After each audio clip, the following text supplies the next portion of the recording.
आज की जो पूर्णिमा है, प्रयास करो भोलेनाथ जी को एक श्वेत चावल का दाना शंकर भगवान को समर्पित जरूर करो। रात्रि के समय पर जब चंद्र पूर्ण आनंद के साथ में हो, और यदि कोई शरीर में बहुत ज़्यादा कोई रोग ग्रसित हो गया है, कोई चर्म रोग हो गया है, कोई शरीर में कोई भयंकर रोग हो गया है, तो छोटी सी बेलपत्र शंकर भगवान पर चढ़ी हुई चंद्रमा की रोशनी में चंद्रमौलेश्वर महादेव का नाम लेकर औषधि के रूप में उसको चबा चबा कर खा लो।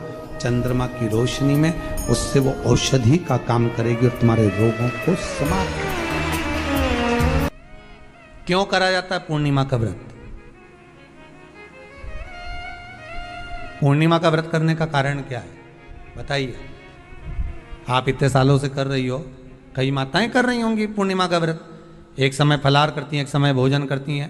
भोजन में खीर का होना जरूरी होता है पूर्णिमा के व्रत में, दूध की सामग्री होना जरूरी होती है पूर्णिमा के व्रत में। 12 महीने की पूर्णिमा करो, मना नहीं है। और पूर्णिमा उठाने का भी समय होता है चैत्र के महीने की जो पूर्णिमा होती है, चैत्री पूर्णिमा पहली पूर्णिमा मानी जाती है, इसलिए चैत्री पूर्णिमा को सिद्ध पूर्णिमा कहते हैं, कार्य सिद्धात्री पूर्णिमा कहते हैं, सिद्ध करने वाले। मनोरथी पूर्णिमा कहते हैं।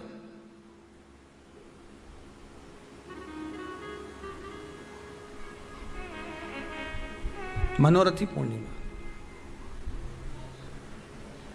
इसलिए पूर्णिमा का व्रत कहां से उठाया जाता है? चैत्र के महीने की पूर्णिमा से पूर्णिमा का व्रत उठाया जाता है कि मैं महीने की पूर्णिमा करूंगी, तो वो चैत्र पूर्णिमा से उसको उठा लिया जाता है। पर उसका एक नियम रहता है, आप फलाहार करें अपनी जगह पर है, पर एक समय भोजन कर रहे हैं वो अपनी जगह पर, भोजन के साथ में मीठे के साथ थोड़ा दूध की सामग्री होना जरूरी होती है। और क्यों करते हैं पूर्णिमा का व्रत? किस लिए किया जाता है, क्यों करा जाता है? उसका व्याख्यान वर्णन शिव महापुराण के अंतर्गत स्कंद पुराण में लिखा गया। स्कंद पुराण में वर्णन किया है श्री वेद व्यास जी महाराज ने। कहा यह पूर्णिमा का व्रत इसलिए किया जाता है कि व्यक्ति का जब मन गलत भ्रम में जाने लगता है, मन जब गलत जगह पर जाने लगता है, तो ये मन को गलत जगह पर ले जाने वाला कौन होता है? तो कहा यह चंद्र होता है। व्यक्ति की राशि के अंतर्गत, व्यक्ति की पत्रिका के अंतर्गत, व्यक्ति की ग्रह दशा के अंतर्गत जब चंद्र बेकार चलता है, तो व्यक्ति अच्छा करते करते भी बेकार करने लग जाता है। चंद्र डोल रहा है। कई माताएं कहती हैं, गुरुजी हमारे बेटे को आशीर्वाद दीजिए, बहुत गलत संगत में जा रहा है। मतलब समझ जाना कि चंद्र गड़बड़ जा रहा है। बेटी अगर गलत मार्ग पर जा रही है, बेटी अगर गलत संगत में जा रही है, किसी अन्य व्यक्ति की ओर आकर्षित हो, चंद्र गड़बड़ हो रहा है, उसका चंद्र कहीं जा रहा है। कोई पुरुष, कोई लड़का कोई गलत मार्ग पर जा रहा है, चंद्र गड़बड़ हो रहा है। घर में जो क्लेश उत्पन्न होता है, घर में जो विवाद उत्पन्न होता है, उस विवाद को रोकने के लिए केवल चंद्र की ही, इसलिए तो पूर्णिमा घर की नारियां हमारे यहाँ हिंदू धर्म में यहां तक स्कंद पुराण में कह दिया कि प्रत्येक पुण्य। आप लोग कभी आप लोगों ने सत्यनारायण जी की कथा करवाई है? जितने लोग आस्था चैनल पर कथा सुन रहे हैं, जितने लोग फेसबुक यूट्यूब पर कथा सुन रहे हैं, यूट्यूब पर कथा का श्रवण कर रहे हैं, उनने कभी सत्यनारायण की कथा करवाई होगी। तो उसमें लिखा है हर कार्तिक, हर पूर्णिमा को, हर संक्रांति को ब्राह्मण सत्यनारायण भगवान की कथा या राजा या वैश्य कथा को कराता था, या बढ़िया कथा कराता। सुनी कि नहीं सुनी ये बात? सत्यनारायण भगवान की कथा में लिखा है, स्कंद पुराण के अंतर्गत जो सत्यनारायण भगवान की कथा का स्मरण किया उसमें लिखा है प्रत्येक संक्रांति पूर्णिमा को सत्यनारायण की कथा करवाने लगा और ये योनि को प्राप्त हुआ, इस योनि से छूटा, इस योनि में गया। लिखा है, सब कुछ लिखा है। अब उत्ते से समझ जाओ कि पूर्णिमा को सत्यनारायण की कथा करने का बोला है, तो पूर्णिमा को सत्यनारायण की कथा का क्यों बोला? वैसे तो रोज कराओ सत्यनारायण जी की कथा, प्रतिदिन कराओ, मना नहीं है। आप क्या कोई विशेष फंक्शन है आप सत्यनारायण जी की कथा करवा, पर पूर्णिमा संक्रांति को और संक्रांति को पूर्णिमा को सत्यनारायण की कथा का स्मरण क्यों करवाया गया? क्योंकि पूर्णिमा के दिन अगर ये भगवान का व्रत रख लेगी, पूर्णिमा के दिन अगर ये खीर का प्रसाद बना लेगी, थोड़ा सा दूध की कोई सामग्री बना लेगी और भगवान को भोग लगा देगी, भले सत्यनारायण भगवान के भाव से बनाए, भले सत्यनारायण जी के निमित्तार्थ बना, पर अगर इसने सत्यनारायण भगवान के निमित्त से बना, पर पूर्णिमा के दिन अगर ये व्रत रखेगी, उपास रखेगी या कोई सामग्री बनाकर भगवान की पूजन कर लेगी, तो इसके घर में जो अशांति है वो शांति में बदल जाएगी। इसलिए कई घरों में आज भी सत्यनारायण भगवान की पूजन हर पूर्णिमा को करती है। माता किताब लेके बैठ जाती है, तुरंत तुरंत उन्हें ऑफिस जाना, कहीं काम पे जाना, और तुरंत उसने जल्दी जल्दी कलश रखा, कलश नहीं भी रखे तो भगवान की पूजन कर को रखे, ब्राह्मण देवता को बुला लेगी, ब्राह्मण नहीं आएंगे तो खुद कर लेगी, पर करती जरूर है। इतना सा आटा सेक लेगी, पंजेरी बनाई, सीरा बनाई, मिठाई रख दो, कुछ भी करेगी पर सत्यनारायण की कथा कर ले, उसका मन लग गया उसमें। मतलब पूर्णिमा को करना है, उसको करने से क्या होता है? शांति रहती है, शीतलता रहती है। जिसके घर में हर महीने की पूर्णिमा को खीर बनती हो, ध्यान दीजिएगा, बहुत सुंदर संवाद चल रहा है, बहुत ध्यान देने वाली बात है। प्रत्येक महीने की पूर्णिमा को जिसके घर में दूध की सामग्री बनती हो, दूध की सामग्री तैयार होती हो, खीर प्रसाद तैयार होता हो, उसके घर में कभी क्लेश नहीं हो सकता। चाहे सास बहू एक दूसरे के सामने वो कहे ना, वो सांप और नेवले की लड़ाई क्यों ना, फिर भी शांति हो जाती है।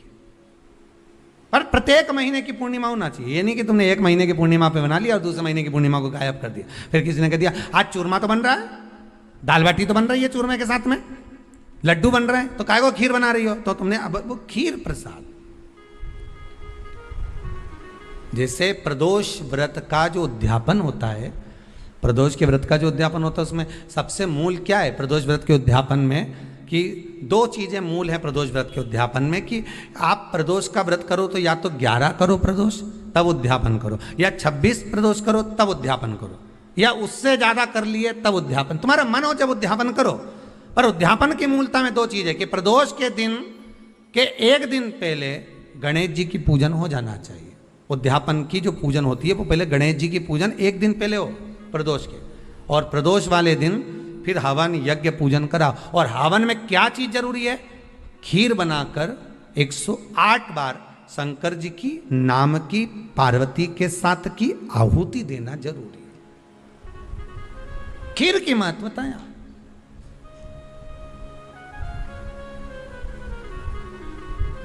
चलो और सहज भाषा में समझिए, और सरल भाषा। जिस समय पर भगवान औघड़दानी मेरा त्रिकालदर्शी मेरा कैलाशी शंभु का आवाहन चंद्रदेव ने करा, कब? जब ससुर ने श्राप दे दिया कि काया का रोग होगा, काया छिन्न होने लगी, टपक टपक कर गिरने लगी, काया नीचे गिर रही, चंद्र रोने लगे, आंखों से अश्रु बह रहा है, आंखों से आंसू बह रहा, किसके पास जाऊं मैं? तब देवऋषि नारद का स्मरण किया। देवऋषि नारद, नारायण श्रीमन नारायण, नारायण श्रीमन नारायण। देवऋषि नारद का स्मरण कर, नारायण श्रीमन नारायण, नारायण श्रीमन नारायण। देवऋषि नारद को याद किया चंद्रदेव ने कि मेरी काया छिन्न हो गई। नारद जी आए, आकर उपदेश दिया देवऋषि नारद ने, क्यों ना आप शिव की आराधना कर लो।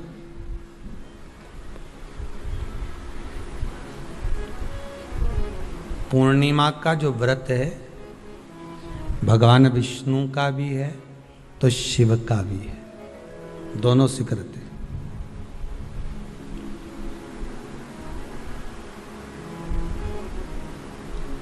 दोनों स्वीकृत है। जिसका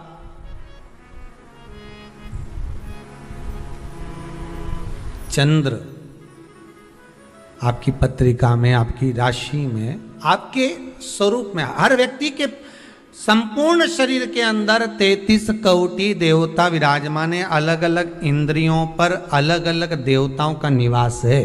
कभी मौका मिले तो अच्छे से उसको समझना। पूरे शरीर में अलग अलग इंद्रिय पर अलग अलग देवता।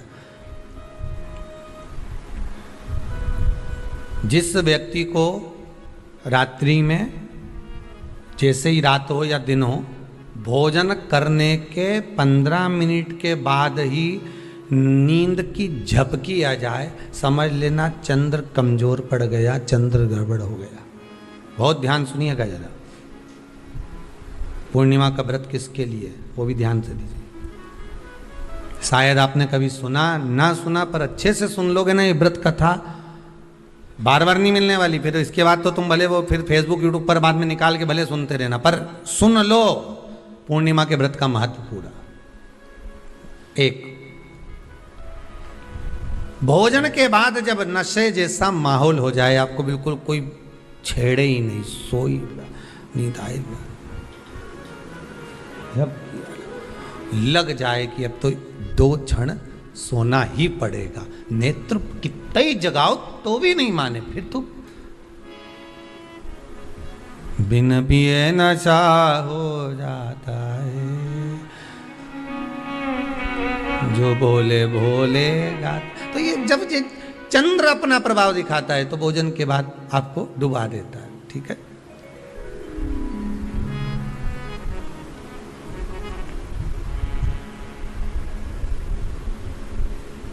एक बहुत सरल भाषा में कहेंगे, आपको थोड़ा समझना पड़ेगा कि कहीं कहीं आपने सुना होगा कि 14 और पूर्णिमा पे कहीं गया होगा इसलिए ऐसा हो गया। बोले सुना है कि नहीं सुना? 14 पूर्णिमा पे कहीं गया होगा या 14 पूर्णिमा पे कहीं गई होगी तो ऐसा हो गया। क्यों कहते हैं, उसका कारण क्या है? आखिर बात 1400 पूर्णिमा को क्यों लोगों ने बदनाम कर दिया कि 14 पूर्णिमा पे कहीं गई होगी तो बाल खोल के गई होगी, या ऐसा करा होगा तो वैसा करा होगा तो ऐसा हो गया, या ये चीज़ इसके साथ में ऐसा हो गया, या एक्सीडेंट हो गया, या ये चीज़। कारण क्या होता है? क्यों पूर्णिमा और अमावस्या के समय पर ही ज़्यादा एक्सीडेंट के योग बनते हैं? क्यों पूर्णिमा अमावस्या के अंतर्गत ही ज़्यादा कष्ट के योग बनते हैं, बीमारी को पनपने के? कारण क्या होता है? उसका क्रम क्या है? कारण क्या है? उसका एक कारण है आपके चंद्र की महत्वता घट जाना। जब चंद्र की महत्वता घटती है तब जाकर शरीर में कहीं ना कहीं रोग की मात्रा बढ़ जाती। रोग अपना प्रभाव चंद्र के कारण दिखाना प्रारंभ, पर मन में बेचैनी नहीं हो, बेचैनी रहे, नींद नहीं आ रही है, कुछ मन में ऐसा लग रहा है कि कुछ होने वाला है, मन में स्थिरता नहीं आ रही, समझ लेना कि चंद्र गड़बड़ हो गया है। अब इस चंद्र को साधना है तो शिव तत्व में जाना पड़ेगा। फिर कुछ मत करिए, पूर्णिमा का व्रत चालू कर दीजिए। 1400 पूर्णिमा को क्यों लोगों ने बदनाम कर दिया कि 14 पूर्णिमा पे कहीं गई होगी तो बाल खोल के गई होगी, या ऐसा करा होगा तो वैसा करा होगा तो ऐसा हो गया, या ये चीज़ इसके साथ में ऐसा हो गया, या एक्सीडेंट हो गया, या ये चीज़। कारण क्या होता है? क्यों पूर्णिमा और अमावस्या के समय पर ही ज़्यादा एक्सीडेंट के योग बनते हैं?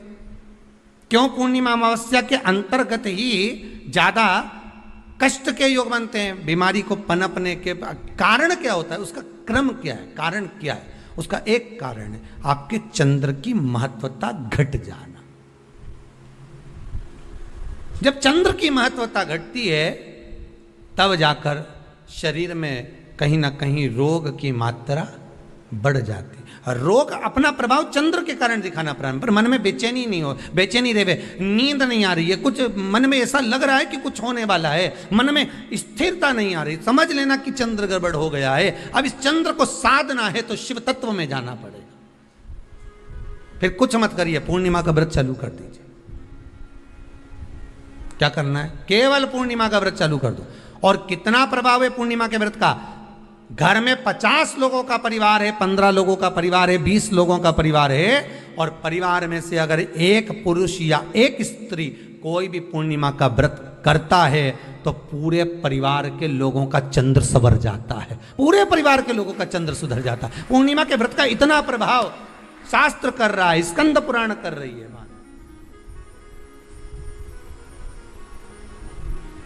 पर व्रत कब से लेना है? पूर्णिमा का, चैत्र की पूर्णिमा से, ठीक है।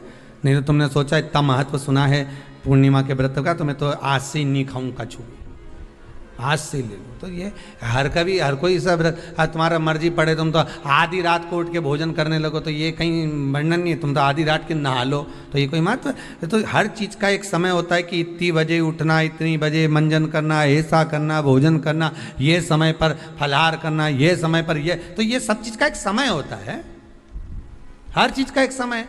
अब कथा तुम दिन में सुन लो, शाम के सुन लो, अब आधी रात को तुमको कोई उठा के 1 बजे रात के उठ, भेरू उठ जा, कथा सुन ले, तो भेरू उठेगा? और आधी रात को भेरू उठ भी गया ना तो तुम्हें भेर भी बना देगा। है? कथा सुनने वाला है। हर चीज का एक समय होता है कि आपको ये समय पर आपको ये ग्रहण करना, आपको इस समय पर भगवत स्मरण करना, आपको इस समय पर नाम जाप करना, आपको इस समय पर भगवान की भक्ति को धारण करना। परिवार में अगर किसी ने एक पूर्णिमा का व्रत कर रखा है, एक व्यक्ति ने भी करा है, तो 50 की ग्रह दशा जब उसके स्पर्श में आती है, पूर्णिमा का जो व्रत होता है ना, स्पर्श का सुख दे जाता है। बहुत बहुत ध्यान दीजिएगा। जैसे आपने किसी ने पानी मांगा, आपका पूर्णिमा का व्रत है, और भले आप उठ के पानी लेने नहीं गए क्योंकि आपका व्रत है, क्योंकि जिसका व्रत होता है बेचारी वो तो ज्यादा कुछ करती नहीं पाती, पर किसी ने आपको पानी लाकर तो दिया ना। अब पानी लाकर जिस व्यक्ति ने दिया उसका स्पर्श तो हुआ ना। ये अभी गई थी ना दूसरी लहर कोरोना महामारी, इसको ना महामारी टच करने से फैल सकती है तो व्रत का पुण्य टच करने से क्यों नहीं बढ़ सकता? विचार करिएगा जरा, उसका भी तो पुण्य। अब आपने किसी को जल दिया जिसका व्रत था उसको जल दिया। और सरल भाषा में समझ लो, कभी मथुरा वृंदावन गए हो आप लोग? अगर मथुरा वृंदावन गए होगे, उज्जैनी गए होगे, काशी गए होगे, कहीं तीर्थ में गए होगे, या कभी कुबेरेश्वर धाम कभी आप लोग आएंगे जाएंगे, कभी आपको ज्ञात होगा, तो कभी आप लोग दर्शन करेंगे कि जब भोजन प्रसाद होता है तो लोग उसको बांटने के लिए देते हैं कि कोई आया है तो उसको कुछ प्रसाद मिल जाए, भंडारे की प्रसादी मिल जाए। तो भंडारे की प्रसादी जब वो खाता है उसका स्पर्श होता है, स्पर्श होता है तो जिसने भोजन किया उसका पुण्य जो दे रहा होता है उसके खाते में चले जाता है।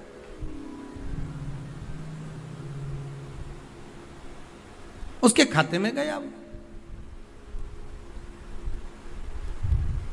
पूर्णिमा के व्रत का नियम है, घर में एक सदस्य भी कर रहा है, किसी ने उसको भोजन बनाकर थाली में कुछ प्रसाद फलाहार सामग्री दी, उसका स्पर्श बड़ी बहू को हुआ, बड़ी बहू रसोई घर में गई, उसने बाकी की चीज़ों को छू लिया, उसको देवरानी ने छू लिया, देवरानी ने कोई बर्तन छुआ, उससे तीसरी देवरानी ने देखा, उसने कोई चीज़ छू ली, तो वो छूते छूते छूते छूते वो पूर्णिमा का प्रभाव पूरे घर के लोगों को हो जाता है, और उनका चंद्र इतना प्रबल हो जाता है कि अपने आप उनकी बेचैनी, उनकी आलसता समाप्त हो जाती है। नहीं तो एक व्यक्ति के कारण पूरे चंद्र दशा खराब।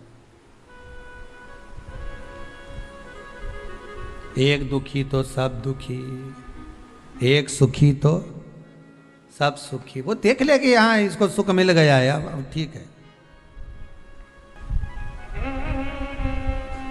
जब बेचैनी लगे, 1400 पूर्णिमा आए और आपको लगे बेचैनी बहुत ज्यादा है, मेरे को थोड़ा बेचैनी, ना जाने क्यों ऐसा होता है कि 1400 पूर्णिमा आई और मेरे को बेचैनी, तो समझ लेना कि चंद्र गड़बड़ है। फिर क्या करना है?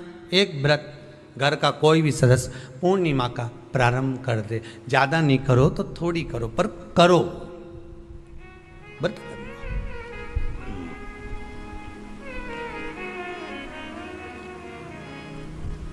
बहुत क्लेश हो रहा हो, बहुत क्लेश हो रहा हो, तो पूर्णिमा के दिन खीर का भोजन प्रत्येक महीने में एक बार ऐसा नियम बना लो, अपने दीवार पे लिख लो कि पूर्णिमा है और पूर्णिमा के दिन घर में खीर बनना ही है। केवल शरद पूर्णिमा अकेली पे नहीं हो, तुम एक पूर्णिमा पे तो बनाते हो खीर, शरद पूर्णिमा के दिन तो खूब जोरदार बना बोलो कि ना डोलची के छत पे धर दो, उठा के भगवान ही धर दे, कहीं कहीं की तो छत पे बनाए। तो बच्चे पूछ ले मम्मी ये छत पे क्यों रखी है, तो क्या अमृत गिरेगा?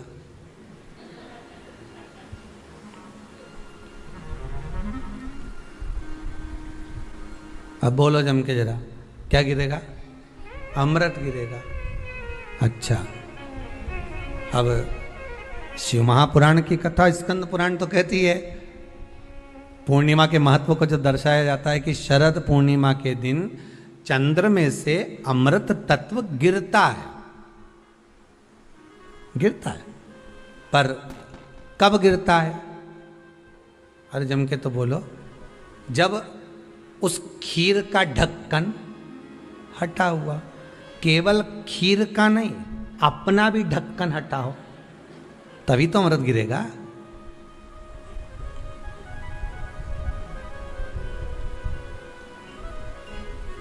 अब दिमाग में तो ढक्कन बंद है, खीर रख दी छत पे।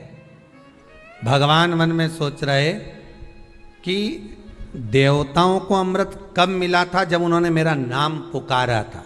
केवल खीर बना के नहीं धरी थी कि छत पे खीर धर दो और अमृत आ जाएगा। नहीं नहीं, खीर के पास बैठकर थोड़ी देर बैठकर हरे राम कहो सीताराम कहो, सीताराम कहो राजा राम कहो, कुछ भजन तो गाओ। और तुमने तो नीचे से बना के छोरा के दे दी, धरिया ऊपर छत पे, और छत पे ले जाके खीर धर दी और खीर रखी तो मम्मी ने क्या केवल ढक्कन लगा के रखना, बिल्ली खा जाएगी। तो उसमें ढक्कन केवल खीर में नहीं लगाया, अपनी बुद्धि में भी लगा लिया। अरे स्कंद पुराण की कथा कहती है जब पूर्णिमा के दिन तुम खीर बना रहे हो, अगर शरद पूर्णिमा के दिन खीर बना रहे हो तो प्रयास करना कि थोड़ी देर बैठकर राम नाम, कृष्ण नाम, शिव नाम, भगवान की भक्ति का 2-5 भजन तो हो जाए। अब दिमाग में लगा ढक्कन, खीर में भी लगा दो ढक्कन, अमृत कहां से झड़ेगा? भगवान भी सोचे, ना राम नाम लीनो तूने भरी जवानी में, तो डूब के मर जा रे चुल्लू भर पानी में। अब भगवत भजन करे नहीं और क्या कि अमृत झड़ेगा? भगवान के कहीं नहीं झड़े, फालतू की बात। राम नाम बोलती तो अमृत झड़ता, कृष्ण नाम बोलती तो अमृत झड़ता, भगवान का भजन करती तो अमृत झड़ता। इसलिए शरद पूर्णिमा पे मंदिरों में जो खीर बनती है ना, तुम्हारे घर की खीर और मंदिर की खीर के मिला के देखना जरा, दोनों में स्वाद किस में आए, जरा मिला के देखना। मंदिर की खीर में स्वाद आ जाए, क्यों वहां भाइयों ने बैठ के खूब भजन गाए, तावा का हंडा में तातो धरो पानी नीनाए भोला नवा के रंग। अब दिन रात के जो भजन गाने पिली ने 9 बजे से लेकर 12 बजे रात तक खूब गाया, वो भजन का जो अमृत था वो खीर में मिल गया, खीर में मिला तो स्वाद आ गया। अब तुम तो गाई ही नहीं, तो डब्बा में कहीं खाक स्वाद है।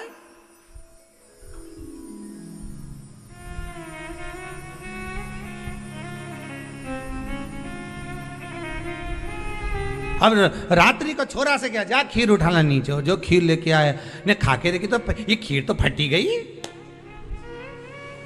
अब खीर ही फट गई।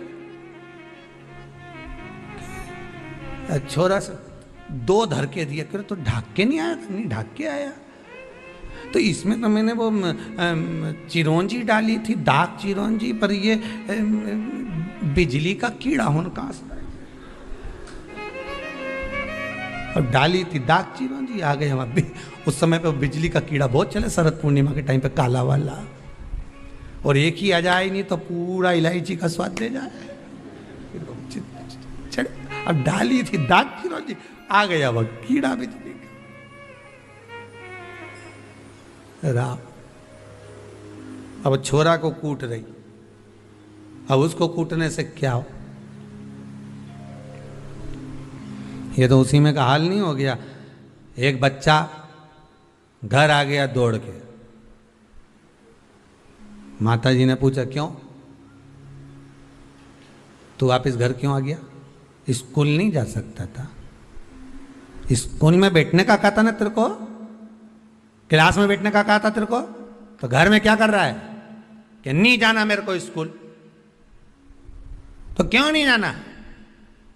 नहीं जाऊंगा, नहीं जाऊंगा। तो छोरा से तू जाए क्यों नहीं? नहीं जाऊंगा, नहीं बोल दे, नहीं जाना, नहीं जाना बस।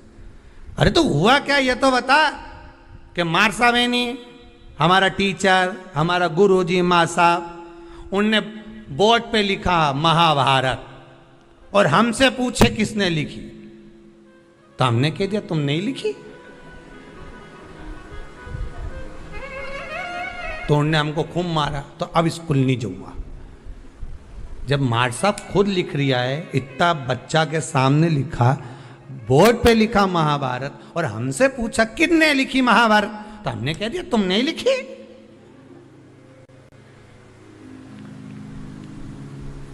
और उनने तो हमको टेबल पे खड़ा करने खूब दोचा, जैसे मंदिर के घंटा हो, खूब बजाया, खूब मारा। इसलिए अब नहीं जाऊंगा स्कूल। इतने में माँ ने हाथ पैर जोड़े, वो महाभारत किसने लिखी थी ये पूछा था, तो हम वही तो बोल रहे हैं माँ साहब ने लिखी थी। हम कौन से अलग बात बोल रहे हैं, हम भी तो बोल रहे हैं कि टीचर ने लिखी, माँ साहब ने लिखी। तू नहीं सुधरेगा कभी जिंदगी में। हम तुमसे इतना सा पूछ रहे हैं महाभारत किसने लिखी, माँ साहब ने लिखी, टीचर ने लिखी। और देखो मम्मी, भाई सुन ले, आई तू भी सुन ले, अब बार बार महाभारत की मत पूछना मेरे से। एक बार बोलती मैंने उनने लिखी, उनने लिखी, उनने लिखी, अब बार बार मत पूछना। पिताजी आ गए दुकान से, खेत से, क्यों रे छोरा आज तो स्कूल नहीं गया? गया था। तो फिर बस सन ने खूब मारे, तुम भग आया। क्यों भग के आया, ऐसा क्या कर दिया तूने? तो मार साहब खुद लिखे, बोर्ड पे लिख दी महाभारत, और मुझसे पूछ रहे महाभारत किसने लिखी। मैंने भी कह दिया तुम नहीं लिखी। तो मार साहब ने खूब मारा, मैं अब नहीं जाऊंगा। तो पिताजी बोले रे मूर्ख, तुझे बता देना तो महाभारत किसने, तो वही तो बताया कि माँ साहब ने लिखी।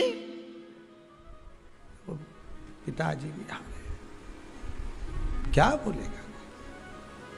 हम भी इसी भ्रम में महाराज, हम सोचे कि हम बस खीर में अमृत झड़ेगा। भगवान के जब झड़े जब राम बोले,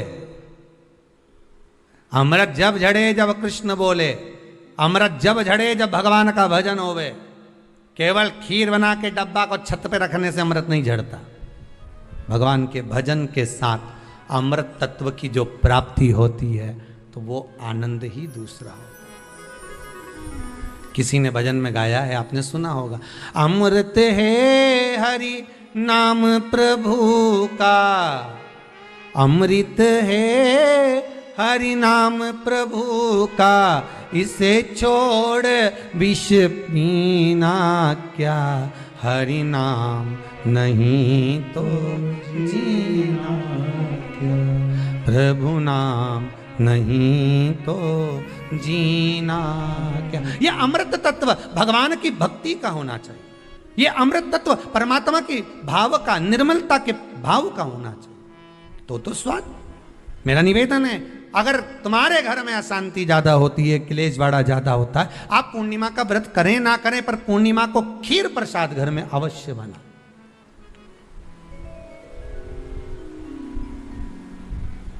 12 महीने की पूर्णिमा करके देखने में क्या जा रहा है?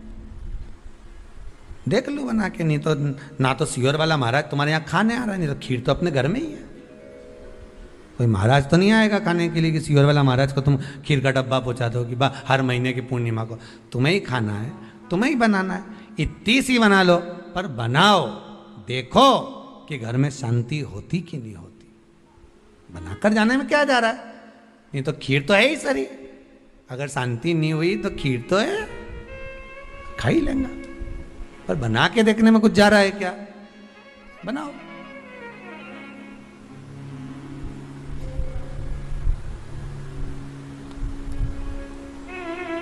उसकी महत्वता को जानना है।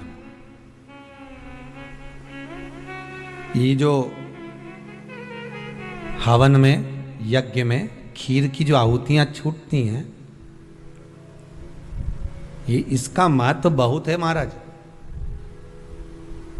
आप समझें ना समझें वो आपकी जगह पर आपके यहां जब विद्वान ब्राह्मण, कोई विद्वान ब्राह्मण आपके यहां जब यज्ञ कराने आए, हवन कराने आए, वास्तु पूजन कराने आए, जब माता रानी का हवन, किसी भी रूप का यज्ञ कराने के लिए आए और वो खीर की आहुतियां जब छुड़वाए तो आप पूछना कि खीर की आहुति का फल कितना, प्रताप फल कितना। पूरे यज्ञ में वो खीर की आहुतियां लक्ष्मी के लिए जो दी जाती है वो लक्ष्मी की वृद्धि कर देती।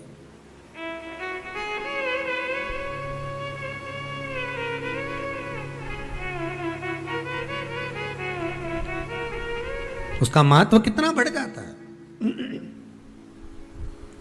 उसका महत्व कितना प्रबल हो जाता है। खीर क्या होती है, बनाइए एक बार।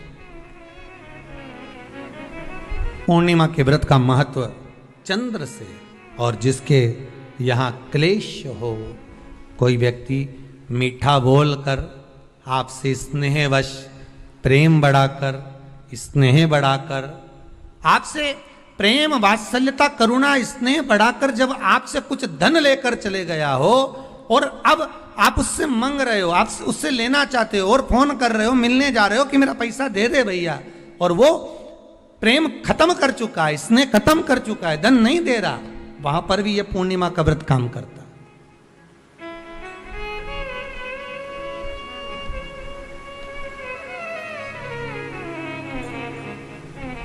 वहां पर भी पूर्णिमा का व्रत काम करता है। कहा व्रत करने वाला व्यक्ति जो पूर्णिमा का व्रत करता है, चावल का, अक्षत का, श्वेत वस्त्र में, सफेद कपड़े में अक्षत रखकर, जो जिससे धन लेना है प्रेम वश लेकर गया है, स्नेह वश लेकर गया है और नहीं दे रहा है, उसका स्मरण कर कर ब्राह्मण देव को दे देने पर भी महाराज चंद्र की दशा सुधर कर लक्ष्मी का भाव वापिस प्राप्त हो जाता, पुनः वापिस। चंद्र से शिव भी जुड़े हैं, चंद्र से नारायण भी जुड़े हुए हैं। महाराज देवऋषि नारद का आगमन हुआ, नारद जी ने पूछा क्या बात है चंद्र, तुमने मुझे याद क्यों किया, कारण क्या है वो तो बताओ। चंद्र का कहना है मेरी काया का रोग हो गया, मेरी काया गिर रही है नीचे, टपक टपक कर गिर रही है, मेरी काया का रोग है, मुझे क्या करा जाए। तो कहा एक काम करो, देवऋषि नारद बोले शंकरण करो।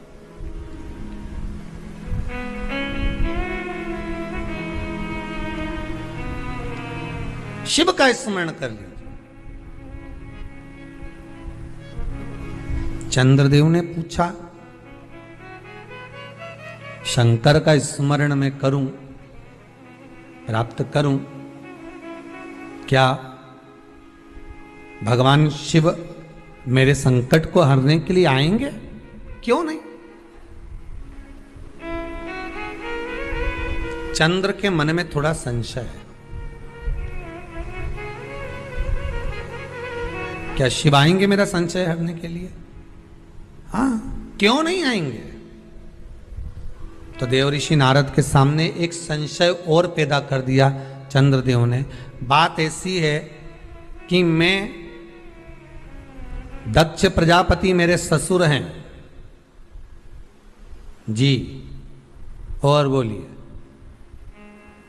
शंकर भगवान के ससुर भी, बोलो दक्ष प्रजापति, सती इनको भी आई है, तो 60 कन्याएं चंद्रदेव के पास में भी गई।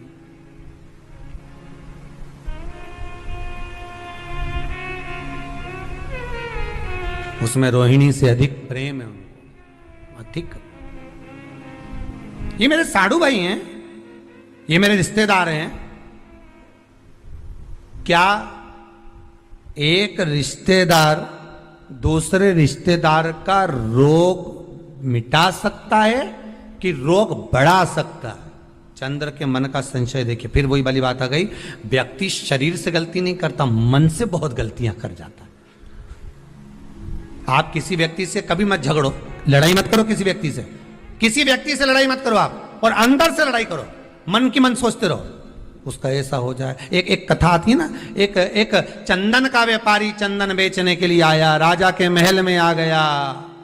राजा के महल में आकर कहा महाराज चंदन ले लो। राजा सोच में पड़ गया।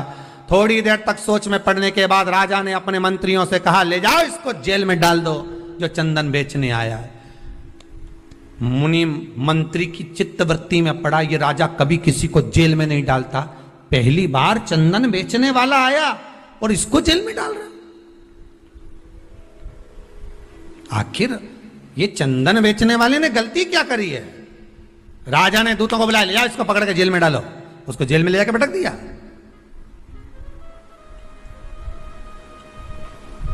डाल दो इसको जेल के अंदर, डाल दो।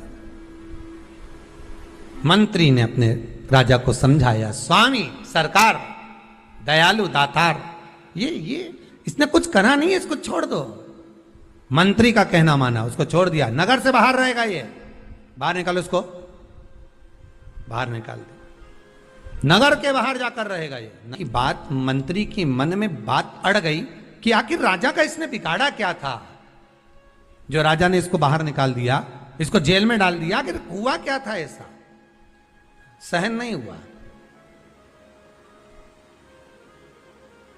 पहुंच गया मंत्री चंदन के व्यापारी के पास में। चंदन के व्यापारी से कहा, सुनो सुनो जरा, राजा रोज जो भोजन करते हैं ना, उनका भोजन चंदन की लकड़ी में बनना चाहिए। एक वेद जी ने कहा है, तुम एक काम करा करो, 2 कुंटल चंदन प्रतिदिन राजा के महल में पहुंचाया करो, तुम्हारी पैसे पहुंच जाएंगे, तुम्हारा धन पहुंच जाएगा। 2 कुंटल चंदन, हाँ पहुंचाना मत भूलना, भेजते रहना। हाँ हाँ बिल्कुल भेजूंगा। रोज भेज रहा है, प्रतिदिन।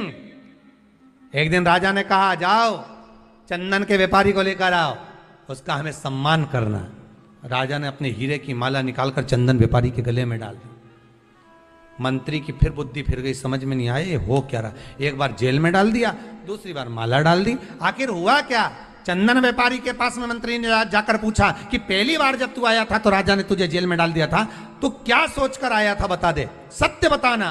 तो उसने कहा, बात ऐसी है, जब मैंने राजा को देखा, देखकर मन में सोचा कि मेरे पास में इतना सारा चंदन रखा है, बिक नहीं रहा, अगर ये राजा मर जाए या इसमें आग लगेगी, मरने के बाद इसकी अर्थी जलेगी, चिता जलेगी, तो मेरा पूरा चंदन बिक जाएगा। गलत सोचा था तो वो बोला नहीं गया, पर मन से सोच लिया था, इसलिए मन वाले को मिल भी गया। आप मत लड़ो किसी से, हृदय से सोच लो कि तुम्हें इससे बहुत जलन है, ऐसा है वैसा है, मन में सोच लो उस व्यक्ति की, और तुम्हारे बीच में अपने आप बैर उत्पन्न हो जाएगा, अपने आप लड़ाई उत्पन्न हो जाएगी। भले तुमने उसका कुछ नहीं बिगाड़ा, उसने तुम्हारा कुछ नहीं बिगाड़ा, पर अंदर से जो तुमने सोच लिया तो बैर उत्पन्न हो गया, विवाद उत्पन्न हो गया, लड़ाई हो गई। फिर मंत्री ने पूछा, अब क्या बात है? राजा ने तुझे माला पहनाई, आखिर तूने क्या सोचा था? अब मैंने भगवान से प्रार्थना करी थी, अच्छा राजा है, चंदन में रोज भोजन करता है, चंदन की लकड़ी जलाकर और भोजन बनवाता है, भगवान इसको खूब उम्र देना, मेरी भी उम्र दे देना। जब अच्छा सोचा तो हीरे की माला मिल गई। अच्छा सोचोगे अच्छा मिलेगा, बुरा सोचोगे बुरा मिलेगा।